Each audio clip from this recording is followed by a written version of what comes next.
اور جو کافر ہیں وہ مومنوں سے کہتے ہیں کہ ہمارے طریقے پر چلو اور ہم تمہارے گناہ اٹھا لیں گے، حالانکہ وہ ان کے گناہوں کا کچھ بھی بوجھ اٹھانے والے نہیں۔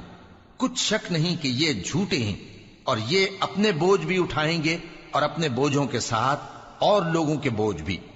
اور جو جھوٹ یہ لوگ گھڑتے رہے، قیامت کے دن ان کی ان سے ضرور پرسش ہوگی۔ اور ہم نے نوح کو ان کی قوم کی طرف بھیجا تو وہ ان میں 50 برس کم 1000 برس رہے۔ پھر ان لوگوں کو طوفان کے عذاب نے آ پکڑا اور وہ ظالم تھے۔ پھر ہم نے نوح کو اور کشتی والوں کو نجات دی اور کشتی کو اہل عالم کے لیے نشانی بنا دیا۔ اور ابراہیم کو یاد کرو جب انہوں نے اپنی قوم سے کہا کہ اللہ کی عبادت کرو اور اس سے ڈرو، اگر تم سمجھ رکھتے ہو تو یہ تمہارے حق میں بہتر ہے۔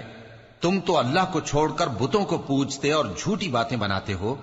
جن لوگوں کو تم اللہ کے سوا پوجتے ہو وہ تم کو رزق دینے کا اختیار نہیں رکھتے، پس اللہ ہی کے ہاں سے رزق طلب کرو اور اسی کی عبادت کرو اور اسی کا شکر کرو، اسی کی طرف تم لوٹ کر جاؤ گے۔